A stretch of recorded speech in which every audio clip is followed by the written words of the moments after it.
Olá, o meu nome é José Maria Pimentel e este é o 45 Graus. Enquanto esperam pelo próximo episódio standard do 45 Graus, decidi publicar aqui um episódio extra. A conversa que tive em 2020 com a Joana Marques no programa Remotamente Interessante da Fundação Francisco Manuel dos Santos, em que fui anfitrião e que está também disponível em podcast. A Joana Marques dispensa grandes apresentações hoje em dia. É humorista, guionista e conhecida sobretudo enquanto autora do celebérrimo programa da Rádio Renascença Extremamente Desagradável. O Remotamente Interessante foi um ciclo de 11 conversas em que cada convidado partilhava um top 5 de escolhas pessoais sobre um tema da sua área que ia desde a música à história, à cultura ou à ciência. No episódio com a Joana, o mote foram 5 textos de humor que gostava, ela, de ter escrito. Durante a conversa vão ouvir, por isso, alguns certos que ela selecionou e nós depois comentamos. O leque de escolhas que a Joana fez é, como vão ver, muito variado, seja em género, seja no país de onde vem, e isso serviu para falarmos também um pouco, embora sem a profundidade que o formato longo do 45 Graus normalmente permite, sobre o papel do humor e as suas várias manifestações. Espero que gostem e até à próxima semana.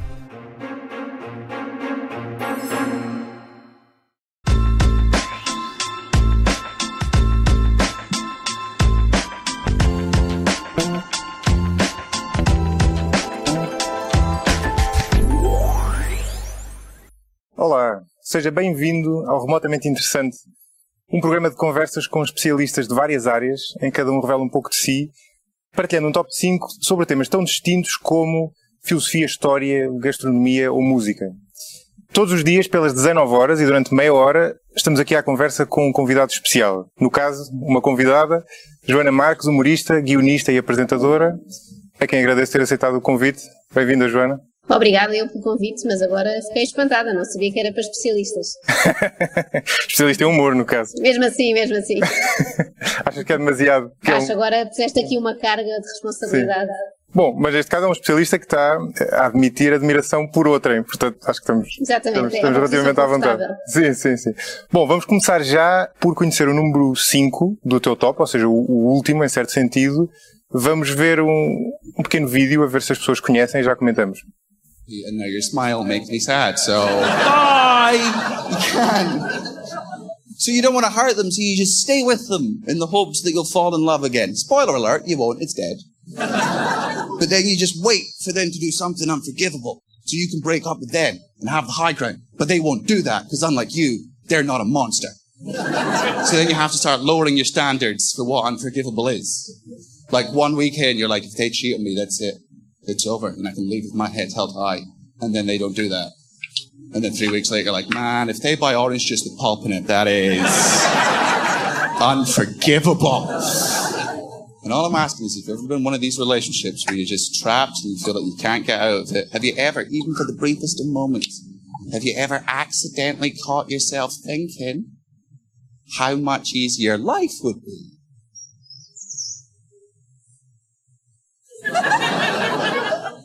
If they were to just die? And not because you want them dead, but just because them dying is like the easiest way for you to get out of that relationship that doesn't involve either one of you getting hurt. Emotionally. I'm not proud of that thought. I'm not denying that I had it, and I don't trust people that don't have that voice there. You've been in love your whole life. You've never had a partner you hated.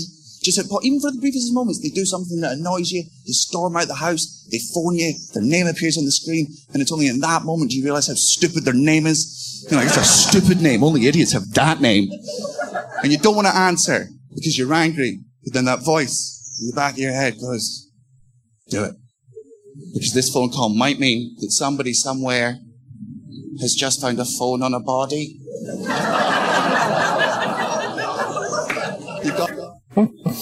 Joana, tu escolheste 5 textos de humor que pagavas para ter escrito. Um deles, o primeiro, é o Daniel Sloth, stand-up. Porquê? É verdade. Eu pus em quinto lugar, deixa-me explicar porquê, porque eu tentei buscar aqui textos de formatos diferentes, digamos assim.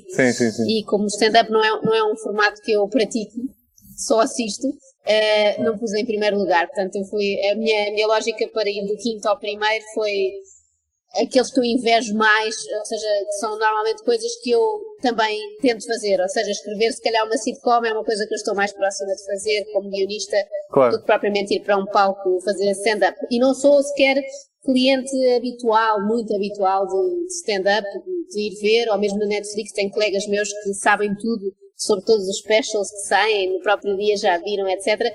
Eu não sou assim tão fervorosa, mas o Daniel Sloss, de tudo o que tenho visto, tenho gostado bastante. Há uns anos vi-o ao vivo em Edimburgo, tinha ele, sei lá, menos 6, 7 anos do que tem agora, e eu também, tínhamos todos menos 6, 7 anos, curiosamente.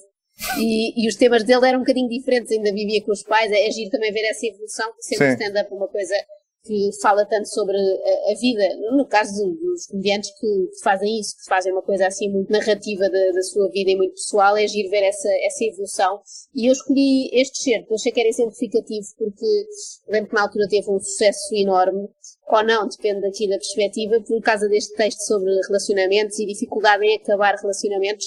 O Daniel Sloss conta que recebeu uma série de mensagens através do Instagram, etc., de pessoas que disseram: olha, ouvi aquele teu texto e acabei com o meu namorado, ou divorciei-me. E ele, bem, não era nada dessa a intenção, não é? Estava só a dizer coisas parvas sobre aquele momento que já toda a gente passou, que é, quero agora terminar com esta pessoa e não sei como, não é? Nós às vezes temos aquela coisa de agora mete-se o Natal, depois vem não sei quem, nunca é boa altura, e eu acho que há relacionamentos que duram 10, 20 anos assim, à espera do momento ideal para acabar, e era engraçado porque ele ia tendo essa contagem atualizada, já vou em 500 breakups neste caso, e fazia essa atualização, mas ele fala muito destes temas que eu acho que é uma coisa que me faz ter a tal inveja de que falávamos aqui, gostava de ter sido eu a escrever, que é quando alguém fala de uma coisa que está ali mesmo debaixo do teu nariz, tu também já sentiste eventualmente, mas nunca te caiu a ficha de seres tu a dizer aquilo, ou seja, ele constata uma coisa que é bastante óbvia, mas que ninguém antes constatou. Eu invejo muito isto nos humoristas, quando reparam numa coisa que estava à vista de todos,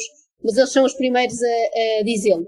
Pode ser aqui sobre relações, ele tem um texto também, sei lá, sobre os pais liberais, por exemplo, nesse texto mais antigo, em que ele ainda era adolescente, vivia com os pais e explicava como é difícil na adolescência ter os pais liberais. Toda a gente acha que é ótimo e que deve ser espetacular. Pais progressistas, pais não é? Sim, são os amigalhaços, sabes, faz o que tu quiseres e não sei o quê. E ele diz que não, que é muito chato porque tu queres ser rebelde na adolescência e não tens ninguém, não tens uma autoridade contra a qual te regulares, não é? O que de resto tem a ver com outra das tuas escolhas, não é? Por acaso tem. Agora este exemplo calhou a ser igual, mas não tem a ver com, eu não tenho a mesma experiência, não tem a ver com identificação, porque meus pais não eram nada assim. Fiquei muitas vezes de castigo, não tinha esse problema. Sim. Mas é um bocadinho isso, ele fala sobre vegans, etc., sobre uma data de temas que já ouvimos muitos humoristas falar, e eu acho sempre admirável quando vais para um terreno que já foi bastante percorrido por outros e consegues encontrar um ângulo diferente. Olha, está a falar de uma coisa já muito falada, como aqui as relações, é capaz de ser o tema mais estafado no humor, não é? Relações homens, mulheres, etc., e encontrou ali um ângulo diferente, aquele momento em que tu pensas que quer acabar com esta pessoa, não sei como, se ela morresse, assim, um pensamento negro ali no meio, não é? Mas se ela morresse, de repente resolvia-me aqui uma série de problemas a mim, este lado egoísta que nós temos e que às vezes não confessamos. Eu acho que também esta coisa no stand-up, no humor em geral, poderes confessar coisas que na tua vida normal seriam inconfessáveis, não é? Houve também há uma humorista australiana a quem eu acho muita graça, que se chama Cília Pacola. Eu até pensei em trazer, mas há muito pouca coisa dela na net. Acho que agora há na Amazon Prime, mas ainda não consegui ver. E também na altura vi um espetáculo dela nesse mesmo festival de Edimburgo e houve uma piada que eu fixei sempre, que era, ela falava daquela tentação que nós temos de fazer asneira, a tal voz que está aqui dentro, e ela perguntava se nunca vais numa estrada com duas faixas e pensas, e agora, se eu virasse assim para o lado e chocasse de frente com outra pessoa? Ou quando me passa um bebê para as mãos, ela, e se eu deixasse cair? Estas coisas meio inconfessáveis, mas que ali, naquele contexto de um espetáculo de stand-up, podes confessar sem problemas maior. Hoje em dia, no Twitter ou assim, já é mais difícil. Naquele ambiente controlado, ainda podes. E um dos grandes méritos do stand-up, na minha opinião, é justamente falar abertamente dessa quantidade de lixo, à falta de melhor expressão, que nos passa pelo fluxo de consciência. Quer admitamos, quer não, e que muitas vezes não tem significado nenhum, mas passa-nos e nós não gostamos provavelmente de nos confrontar muito com isso, não é? E o stand-up tem esse mérito. Acho que a tendência natural das pessoas será apagar aquilo, não é? Olha, isto passou-me aqui, até tenho vergonha de ter pensado numa coisa destas, não é? Exato. E no stand-up é um bocadinho o contrário, é deixa-me lá anotar e vou dizer isto e confrontar o público. Com 500 ou 1000 pessoas, sem a ver confrontar o público. Se as pessoas partilham disto também. Exatamente. Olha, vamos subir um degrau na tua lista para o número 4. bastante diferente e de outro país? Vamos.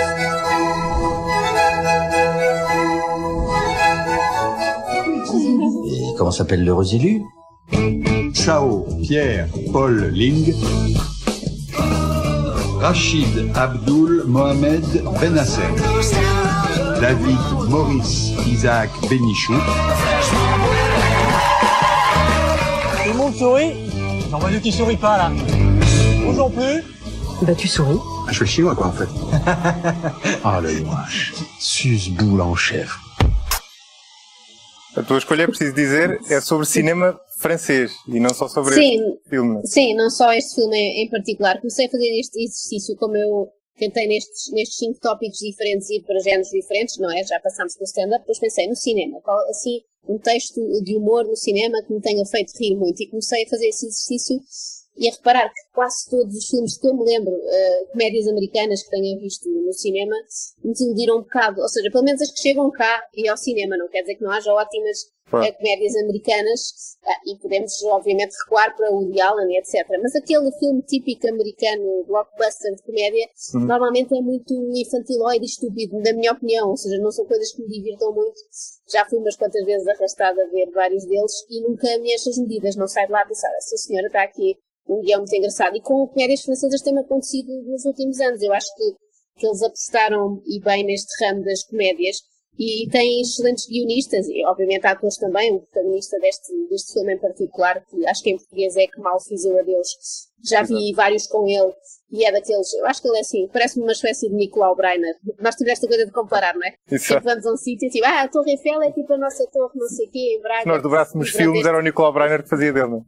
Era o Nicolau, agora já não dei. Agora já não. Mas faz-me lembrar é aquele ator assim de Nascerão e que ajuda, obviamente. Mas se fores analisar o guião, percebes que tem ali muitas subtilezas, callbacks, etc. Que eu, pronto, analisando assim e procurando textos de humor que eu gostasse de ter escrito, acho que era o género de filme que eu gostaria de fazer e que em Portugal se calhar faz um bocadinho de falta. Nós já vamos tentando fazer umas coisas portuguesas e tal, mas eu não me lembro assim de uma comédia portuguesa também que tenha sido um sucesso retumbante. Mas talvez, houve até uns remakes de filmes antigos, mas eu acho que era muito mais interessante fazer-se uma coisa de raiz do que ir agora fazer um novo Pátio das Cantigas. Percebo que em termos de investimento seja uma coisa se calhar mais segura, que as pessoas já sabem ao que vão, mas adorava que Portugal pudesse ter filmes deste género que não são coisas de um grande investimento, ou seja, é uma história relativamente simples. Aqui são os pais que vão casar as 3 filhas e fala da tal história dos preconceitos, não é? Porque cada uma tem um marido de uma nacionalidade diferente e eles têm que se confrontar ali também com o seu pequeno preconceito, não que sejam racistas, mas é aquela coisa, como falávamos há pouco, se calhar pensamentos inconfessáveis. E é uma maneira de fazer a catarse disso, não é? Exatamente. Tensões que existem na sociedade, não é? E o outro que tinha falado, que era o Bem-vindo ao Norte, também é uma história bastante simples de uma pessoa que quer mudar de cidade, de região, em França, quer ir para outro sítio que é um sítio encantador, à beira-mar, espetacular, e sai o tiro pela culatra e é colocado no pior sítio de França, e é depois essa adaptação. Ou seja, não são coisas megalómanas que nós vejamos e pensemos. Era impossível, de facto, fazer uma coisa destas em Portugal. Eu sei que aqui temos bastante menos dinheiro que França, ainda assim, mas acho que podemos ser um bocadinho mais ambiciosos e começar a ter assim, uma escola de filmes de comédia portugueses, partindo destas premissas simples, que nestes filmes o que vale é mesmo a história e os diálogos. Sim. E a forma como são construídos e recomendo que as pessoas não tenham, às vezes há um certo preconceito, não é? Com filmes franceses, pensam sempre que vai ser uma grande maçada. Claro que há aqueles filmes muito intelectuais, muito profundos, mas também há esta escola mais mainstream, digamos assim, esta linha mais popular, sem ser aquele popular parvo, que se falava há pouco dos filmes americanos, aquela piada muito óbvia de uma pessoa chocar contra uma parede e aquelas coisas mais brejeiras, etc. Esse é um ponto interessante. Achas que há um humor... Quer dizer, claro que há, não é? Mas achas que o facto de haver um humor típico francês influi aí? Eu acho que sim, só comecei a descobri-lo relativamente recentemente, não é? Através destes filmes, acho que não temos assim um grande contacto com o humor francês cá. Sei que há imenso stand-up, obviamente, em França também, mas não nos chega cá muito, não é? Estamos sempre mais ali no ramo anglo-saxónico da coisa. Mas eu começo a perceber que há um tipo de humor francês, embora também já tenha visto alguns exemplos de filmes deste género espanhóis. Ou seja, não acho que seja um humor assim tão diferente do nosso. Sim. Acho que eles têm mais meios e mais...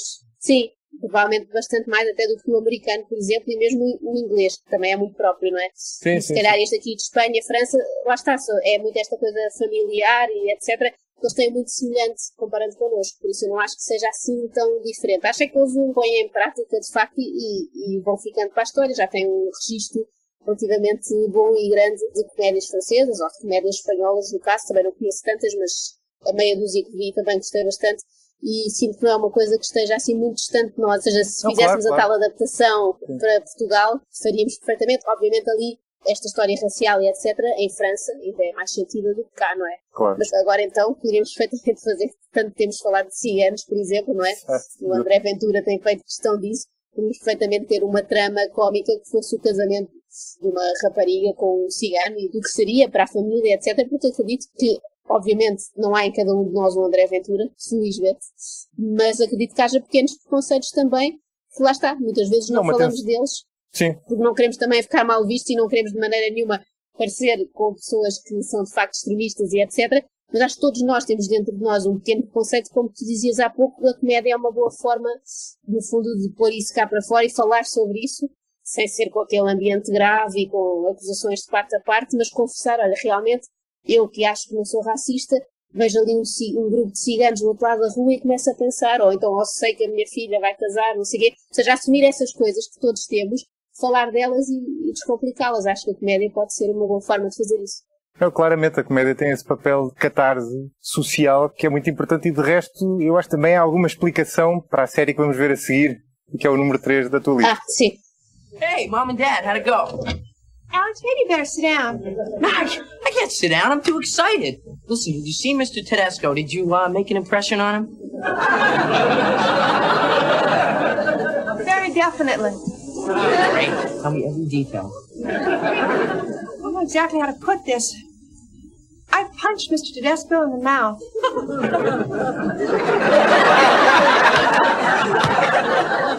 What did you say? I punched him. When you say punch, did you mean an affectionate little tap? Like, way to go, Mr. Tedesco?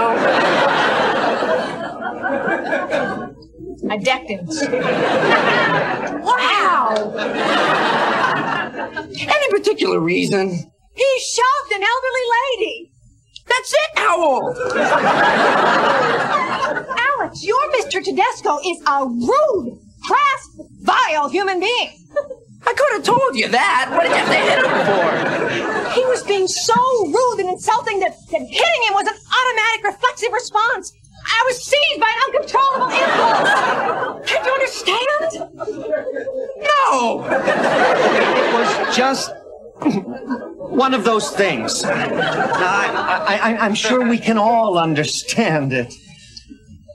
Could you explain it to me one more time, Elise? Maybe if you showed us how it happened, Mom. Alex, you be Mr. Tedesco. Quem sai aos seus. Exatamente, que descobri que no Brasil se chamava Caras e Caretas, uma péssima tradução. Portanto, quem sai aos seus não é diretamente relacionado com Family Ties, que era o nome original, mas ainda assim melhor que Caras e Caretas. Sim, eu acho que esta foi a série que mais vezes vi na vida, portanto tinha que estar aqui, e acho sobretudo que envelheceu muito bem. Eu a certa altura comprei a coleção toda de DVDs, não fosse aquilo parar de repetir na televisão, houve uma altura que repetia a toda a hora, e vi passado muitos anos, e acho que envelheceu bem, ou seja, obviamente tem muitas referências que são daquele tempo, até políticos da altura, na América, etc., mas acho que as personagens foram criadas de uma forma que aguentam bem a passagem do tempo, e acho que é o essencial, e aquilo que eu invejo, já que estamos a falar de a inveja de alguém que criou uma coisa, inveja essa capacidade de fazer uma coisa que resulta nos anos 80 e que resulta agora em 2020, ou seja, obviamente se aquilo fosse refeito agora com outros atores, etc, já perdi a graça, porque eu sou grande fã de Michael J. Fox, acho que não ninguém ia fazer aquela personagem tão bem, mas se fizéssemos agora, obviamente íamos referir-nos a outras coisas, a outros assuntos, íamos mudar alguma coisa, mas eu acho que a trama podia perfeitamente ficar igual e as personagens estão tão bem definidas, não é? Aqueles pais hippies com um passado assim ligado a drogas e devem ter estado em Woodstock, exatamente, falávamos há pouco. e aqui em confronto constante com o filho, que é super conservador, já é daqueles miúdos que já parecem velhos, não é? Republicano, etc. Portanto, há logo esse choque que funciona muito bem, o conflito funciona muito bem nestas sitcoms cómicas, não é? E depois a Mallory, que é aquela irmã mais velha, assim, muito fútil e diz coisas muito parvas, e a irmã mais nova, que é a Jennifer, mais Maria Rapaz, e também ali a criar mais confusão na família, aquilo funciona tudo muito bem, mesmo as personagens secundárias que vão aparecendo, há um Skippy, que é um amigo ou vizinho, está sempre lá em casa, etc. E é uma sitcom que funciona muito bem. Eu acho que deve ser muito difícil fazer uma sitcom de sucesso, não só pelo tempo que dura, esta teve 100 e tal episódios, ou seja, aquilo tem que se aguentar, não cansar. Deve ser relativamente fácil escrever 2, 3 episódios muito bons, só que eu acho que depois no guionista deve haver aquela sensação de já dei o meu melhor aqui nestes 2, 3, usei as melhores piadas, fiz tudo o que podia e agora aguentar isto mais não sei quanto tempo. Portanto, há esse lado do trabalho que eu admiro. E lembro que as pessoas têm muito esta discussão de qual é a melhor sitcom, é um bocado como os clubes de futebol, não é? E há tempos estava a rever o Friends, e eu sei que isto é polémico, o Friends tem muitos fãs acérrimos, mas eu não acho as personagens tão fortes assim. Eu sei que aquilo também durou, é talvez a sitcom mais popular de sempre, e durou anos e anos, e etc. E não digo que tenha envelhecido muito mal, mas não sinto a mesma coisa, não me rio, se formos contar risos por minuto ou por hora, não me rio como rio com o Family Ties. Acho-os mais amorfos, não acho tão forte, obviamente. Também tem aqueles traços, não é? Também há o Joey, que depois até teve a sua própria série, não sei o quê, mas não os acho personagens tão fortes. No Family Ties nós acreditamos que aquelas pessoas existem mesmo e queremos quase estar ali também como se estivéssemos em casa com aquela família. E todos os episódios que apanho para rever acho que estão muito bem escritos, aquilo faz tudo. Ou seja, tem, como vimos neste pequeno certo, cada 2 frases tem uma piada, ou seja, não há aqueles momentos mortos, porque há séries sitcoms que, sendo de humor, têm momentos muito arrastados e depois, ao fim de 5 minutos, lá tem uma piada. Sim, aqui acho que o ritmo era sempre muito forte. Exatamente.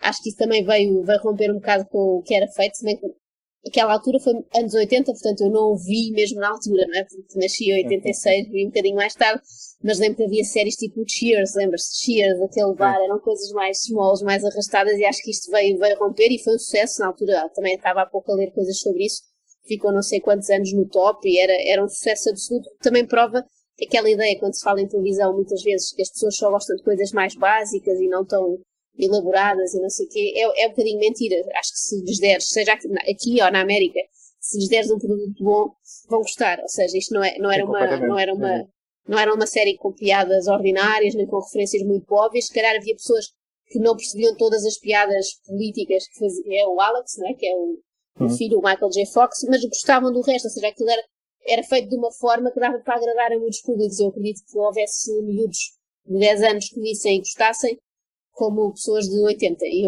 um bocado aquela lógica do Tintin, dos 7 aos 77. Exatamente. Eu acho que isso também é uma coisa que causa inveja conseguir fazer um texto, e neste caso uma série, que tem essa abrangência toda. Claro. Não, boa, excelente. E olha, vamos continuar com uma série americana, mas mais recente. Esta provavelmente as pessoas já conhecem, ou quem não conhecesse esta conhece, é que vem a seguir de certeza o número 2 da tua lista. Vamos também é uma família, sim. Também é uma família, exatamente. The little princess. So cute. Let me see her. Hi, Lily. Oh. Lily, isn't that going to be hard for her to say? Excuse me. Okay, I know that I said I thought this was a bad idea. But what do I know? I mean, it's not like I wrote the book on fatherhood. Been trying all my life to get it right. I'm still screwing up. Right, Manny? I wrote a song about it in the car. Of course you did. Anyway, I'm happy for you. And you should know that I'm not here to spit in your face. I'm here to blow at your back. It's supposed to sound better in Spanish. Voy a ser la brisa en tu espalda, no quien te escupa en la frente. Oh, that's beautiful. It's really nice. Thank you. Modern Family. Foi difícil escolher. Andei à procura de uma cena para enviar, mas é difícil arranjar uma que seja emblemática, porque são todas ótimas. Eu sou suspeita, eu gosto bastante, e apesar de, entretanto, não ter acabado ainda todas as temporadas, portanto eu fui mais acérrima aí nas 3 primeiras. Eram melhores também, parece, não é? Talvez, não consiga ainda dar uma opinião, de vez em quando passa assim em zapping, eu quero agora ver tudo seguido, não é? Não quero ir vendo assim episódios soltos, e vejo os miúdos já enormes, não é? Que é onde se nota a diferença, não é? No elenco infantil, alguns deles já nem são crianças, são pequenos adultos, e isso é engraçado, é a tal relação que se cria nas sitcoms, não é? Vais crescendo com as famílias, mesmo no Family Ties, descobri, porque já não me lembrava, que às tantas já há um bebê mais pequeno, mas eu nem me lembrava disso. Eu acho que as primeiras temporadas são sempre mais marcantes, digamos, mais a elas. E no caso do Modern Family, pelo lado surpreendente também. Se calhar pensávamos mais uma sitcom, já se fizeram milhares na América, então devem passar dezenas por semana nos canais americanos, e é difícil inovar, lá está, no tal terreno já muito batido, e de repente eu acho que esta sitcom vem romper com aquilo que era feito, se calhar um bocadinho como Family Ties fez na altura. Aqui já há um passo mais à frente, não é? Mesmo a própria estética, não é? Quando eles fazem aqueles depoimentos para a câmara, que é uma coisa que não tínhamos habitualmente em séries, muito menos em sitcoms, que costumam obedecer àquelas regras muito rígidas, não é? Estão sempre na mesma sala ou no mesmo bar, entra uma pessoa, pronto. Exatamente. E aqui, sendo sitcom, ou seja, mantém aquele lado do núcleo familiar, ou neste caso 3 núcleos que vamos acompanhando, da mesma família. Também reflete um bocadinho a mudança dos tempos, não é? Porque antigamente as sitcoms eram como nós vimos no Family Ties, pai, mãe, filhos, acabou. E aqui já é uma família mais parecida com as famílias que nós encontramos em todo o lado, não é? O homem mais velho que tem uma mulher, neste caso a Sofia Vergara, os pais com os filhos, o irmão dela, um casal gay que adota uma criança, ou seja, mostra mais essa diversidade das famílias, mas podia mostrar essa diversidade e não ter graça nenhuma. A questão é que acho que tem muita graça e tem esse lado diferente. De repente, não só eles fazem depoimentos para a câmara sobre aquilo que acabámos de ver, no fundo como se houvesse ali um confessionário, não é? Com o espectador, ali uma relação mais íntima. No meio das próprias cenas, e isso o Phil Dunphy faz muito, é casado com a filha deste senhor que acabámos de ver. Isto para quem nunca viu a série é difícil estar a explicar, porque são muitas personagens, mas vale a pena ver. O Phil Dunphy, digamos que é aquela personagem mais apalhaçada, mais irritante. Sim, conheço muita gente que o adora e que acha que é a melhor personagem da série. A mim causa-me assim, um sentimento contrário, irrita-me, mas esse irritar é bom, não é? Uma personagem criar algum sentimento no espectador acho que é sempre bom, seja ódio ou amor. Pronto, para mim é a personagem irritante, mas é o que mais faz aquela coisa de, no meio de uma cena, olhar para a câmera, ou seja, no fundo olha para nós, estabelece ali uma relação com o espectador de género. Estás a ver a estupidez que eu estou a fazer ou a mentira que eu estou a dizer, e isso foi definitivamente muito diferente na série. Sobretudo acho que está muito bem escrita. Há ali episódios que chegas ao fim, pensas realmente o que eles fizeram aqui, muitas vezes partindo lá está de uma premissa muito simples. Foram de férias para não sei onde, compraram um drone, fizeram um churrasco, ou seja, premissas que já vimos em milhares de outras séries, dia de Halloween, etc. Vão por esses temas aos quais já estamos muito habituados, mas conseguem fazer coisas novas, diferentes e textos, lá está, voltando aqui ao tema da nossa lista, de fazer inveja. Eu acho que são textos que não me importaria de ler, mesmo em guião, sem ser só a ver a série, que obviamente tem excelentes atores, mas acho que é um texto que vale por si, obviamente depois ganha muito colorido com o elenco que eles escolheram, que eu acho que é brilhante, e tem esta coisa de todos termos os nossos favoritos, não é? Porque tens ali uma diversidade tão grande que podes, são muitos e podes escolher, e pode haver pessoas que se irritam muito, como eu com o Phil Dunphy, mas que adoram, por exemplo, o Manny, que é o filho da Sofia Vergara, e que é lá está, é um bocadinho o Alex P. Keaton, porque é um miúdo que já é grande, tem tipo 9 anos e bebe melhor café da Colômbia, etc. Ou seja, mais uma vez acho que as personagens estão muito bem construídas e quando isso acontece, tu quase que já sabes o que esperar delas. Já é como se fossem pessoas mesmo, como se as conhecesses e pensas o que é que o Cameron, que era um dos integrantes do casal gay, o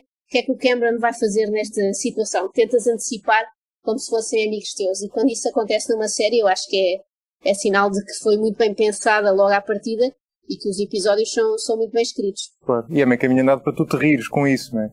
E é engraçado. Sim, porque estás a acreditar naquilo quase. Claro.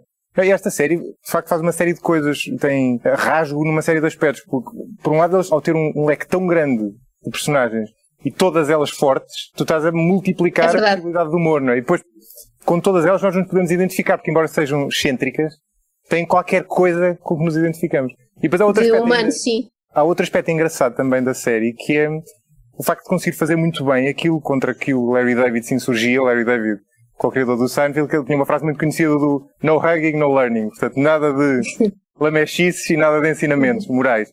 E esta série ou seja, tem muitas cenas emocionais e tem muito ensinamento, ou seja, muitas lições, mas consegue fazê-lo bem, consegue fazê-lo sem ser irritante. Sim, tu não sentes, olha, lá está este momento em que eles agora tentam ser piegas ou tentam aqui ensinar-me uma coisa, aquilo passa muito discretamente, nem notas, só quando chegas ao fim e pensas, espera lá, realmente esta cena sobre era aqui que eles estavam crianças adotadas, exatamente, aquilo tem uma mensagem, sendo que isso não é o principal, eu acho que isso é importante, ou seja, eu acredito que eles partem para a série vamos fazer uma coisa divertida, que faça as pessoas rir, que seja bem feita. E já agora, enquanto estamos a escrever, vamos passando mensagens e coisas em que acreditamos. Mas eu acho que se invertesses isso, aquilo se tornava, lá está, a série moralista e chata. Estamos aqui para ser muito didáticos e para dar lições de moral. E acho que não, eles mantêm sempre como principal intenção serem uma série divertida. E eu acho que conseguem isso de facto, partindo talvez do produto mais banal que há na televisão e sobretudo na comédia americana, a sitcom. Abaixo disso só a soap opera, não é? Mas a sitcom já se fez de todas as formas e acho que eles conseguiram de facto reinventá-la e foi um sucesso enorme, faltaram-se ganhar prémios, etc. E acho que merecidos, porque pegaram num produto que achávamos que já podia estar gasto, ou que se calhar o máximo até onde podíamos ir era, por exemplo, um How I Met Your Mother, que foi uma sitcom que eu gostei bastante e vi afincadamente do início ao fim, que acho que estava bem feito e tinha também bons guiões, mas era a tradicional sitcom, não tinha ali, tinha alguns episódios bastante diferentes em que eles misturavam narrativas de vários dias, imagina que ele começava na terça-feira e depois recuava para sexta, coisas que não são muito habituais na sitcom normal, linear, não é? Mas não houve aquele rasgo como houve depois com o Modern Family, que eu acho que é de facto diferente, era aquilo que tu dizias, como no fundo tem 3 famílias numa, é quase como se fosse 3 sitcoms numa só, porque todas são muito fortes. Não tens ali personagens que estejam só para encher, todas têm um papel muito ponderante. Claro. Olha, chegámos ao primeiro lugar da tua lista, agora passamos de séries para crónica e passamos para a língua portuguesa, embora não em Portugal, no Brasil, mas vamos ver aqui uma entrevista com uma das tuas escolhas, tu falaste no Gregório do Vivier e no António Prata, vamos ver uma entrevista com o António Prata. É muito difícil as pessoas entenderem que o narrador de um texto não é o autor e que um texto também não é uma declaração de princípios. Eu acho que isso é um problema da alfabetização, assim. As pessoas têm muita dificuldade em conceber um texto literário. Muita dificuldade. Elas não entendem, e a crônica mais ainda, porque ela está dentro de um jornal. Então as pessoas leem e acreditam. É muito difícil elas entenderem o humor por escrito, né? Porque o humor requer ferramentas do leitor. O humor é uma coisa de ligue os pontos. O leitor que tem que ligar os pontos e entender que não está tudo ali. Então é muito perigoso. Eu sofro muito disso. Há quem diga que o Brasil é o país das crónicas, é verdade? Por acaso nunca tinha ouvido, mas acho que está certo dizê-lo, não é? Grandes cronistas brasileiros, embora também haja grandes cronistas portugueses que eu admiro. Aqui nesta lista não quis escolher em nada nenhum português, que era também para não ferir aqui suscetibilidades. Escolhi um, não escolhendo ninguém. Despedi-me assim, fui à França, fui ao Brasil, fui aos Estados Unidos e pronto, fica para a gente também. Não, aqui tem a ver com aquilo que eu te dizia ao início. Comecei no texto que está mais distante de mim, que é um texto de stand-up que eu não faço, ou seja, não tenho por hábito construir um texto daqueles. E até ao texto que eu gosto mais, ou seja, que me dá mais gozo fazer, que é o texto que é só para ser lido. Esse é o texto que eu gosto mais porque eu acho que ali as palavras vão ter a atenção plena do leitor, não é? Enquanto escrevo para um sketch que vai ser feito num programa de televisão, ou mesmo escrevendo para a rádio, embora aqui a rádio está mais próximo da crónica, porque eu estou a ler exatamente o que escrevi, mas eu acho que nada é como a crónica, como o texto escrito, como um livro, etc., em que está só o leitor e aquela folha com palavras impressas. E acho que é onde dá para brincar mais com a escrita. No outro tipo de formatos tens que ser mais prático e mais ágil. Não é? Isto é para ser dito ou é para ser transformado num texto de um programa de humor. Tem que ser uma coisa mais ágil. Enquanto que ali, na crónica, a mim dá-me muito gozo ler crónicas. Mesmo cá em Portugal, por exemplo, do Ricardo Araújo Pereira, na Visão. Só tenho pena sejam curtinhas. Eu digo que ele é preguiçoso, não é? Porque sabe um pouco, não é? Quando já vamos entusiasmados na crónica, queríamos mais. Felizmente ele depois vai editando os livros e ali temos muitas seguidas para ler. Mas é um género literário que eu gosto muito, a crónica. E descobri as do António Prata há relativamente pouco tempo. Não sou assinante da Folha de São Paulo, se calhar devia ser. É porque agora tem, de certeza, notícias engraçadas, entre aspas, sobre Bolsonaro, etc. Mas chegaram até a mim em livro. Um livro chamado Meio Intelectual, Meio de Esquerda. São duas coisas que eu, por acaso, nem sou. Mas achei graça. achei que tinha crónicas incríveis dessa, e foi aí, por isso é que eu me lembrei logo dele. E também do Gregório, mas se calhar ainda mais surpreendente o António Prata, porque eu não conhecia, e o Gregório, apesar de tudo, conhecia de outros formatos que não o livro, e foi aí que eu senti aquela coisa de chegar ao fim de uma crónica e pensar, que inveja, é um texto mesmo bem escrito, uma ideia, mais uma vez, relativamente simples. Lembro-me, por exemplo, tem um texto em que compara a forma de fazer picanha dos argentinos e dos brasileiros, e vai simulando ali uma discussão entre um brasileiro e um argentino sobre a forma, como se aquilo fosse mesmo um dogma, não é? A forma como tem que se grelhar a carne, uns grelham, outros assam, etc. Ou seja, parte desta coisa super simples, e é um texto giríssimo que chegas ao fim e pensas, como é que ele conseguiu? Há mesmo aquela sensação de que inveja, adorava ter sido textos também sobre o nascimento dos filhos, etc. Muito engraçados. Lá está, sobre acontecimentos banais, entre aspas, não quero pôr aqui o nascimento de um filho no mesmo prato da balança que picanha, não é? Embora, quando nasce, é relativamente parecido. Também se diz o peso e não sei o quê, agora pensando bem. Mas é o género de texto em que eu muitas vezes sinto essa inveja. Aconteceu-me também com alguns do Gregório no livro Caviar é uma Ova. Também porque há aquele poder de síntese, que é uma coisa que eu nem sempre tenho e que tento treinar. E a crónica, sobretudo, como eles, quando editam em jornais, têm que responder àqueles caracteres que nos deixam. Agora faço esse exercício também aos fins de semana no JN também. E eu gosto dessa luta, assim, porque faço sempre textos enormes e passo mais tempo depois a cortá-los e a tentar ser económica nas palavras do que propriamente a primeira versão da escrita, que é vai tudo. Ou seja, é um exercício que eu gosto mesmo muito, é como tu dizes, é um treino. E é ali uma luta por escolher a palavra certa, por fazer jogos de palavras, etc.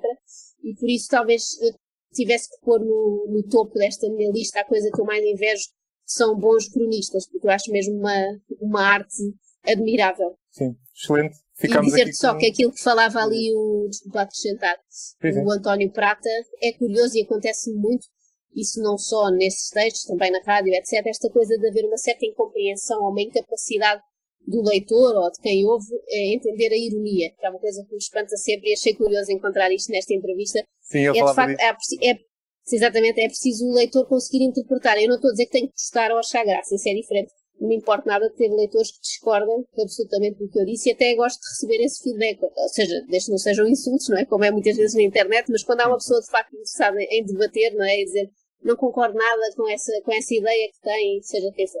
E é de facto, acho sempre triste quando vejo uma pessoa que não reconhece sequer ironia.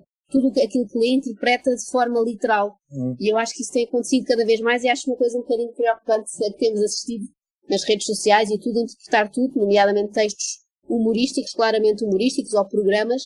Tem acontecido também com o programa do Ricardo, que faço parte da equipa de guionistas, e tem acontecido, temos às vezes reações de pessoas que estão a tomar literalmente aquilo que é dito no contexto do programa, que é claramente de humor, e isso preocupa-me sempre. Acho meio assustador como é que a pessoa não vem, é bizarro, não vem equipada de série para perceber isto é a gozar, mesmo que eu não ache qualquer graça e que gosto mais de outro programa, isto é a gozar, não é? Por ele estar a dizer isto, não faz dele isto ou aquilo. Ou seja, acho isso muito estranho, e achei muito curioso o António Prata dizer que já sofreu bastante com isso. Pronto, faz parte, mas acho sempre triste, porque é ótimo conseguir não só exercitar a ironia, mas sobretudo compreendê-la. Acho que não compreender a ironia rouba-nos uma parte importante do mundo que está à nossa volta. Sim, sem dúvida. Olha, Joana, muito obrigado por teres vindo. Obrigada eu.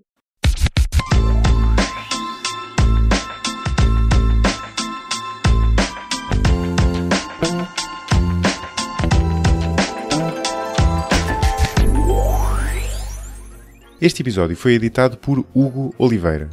Contribua para a continuidade e crescimento deste projeto no site 45grauspodcast.com. Selecione a opção Apoiar para ver como contribuir, diretamente ou através do Patreon, bem como os benefícios associados a cada modalidade.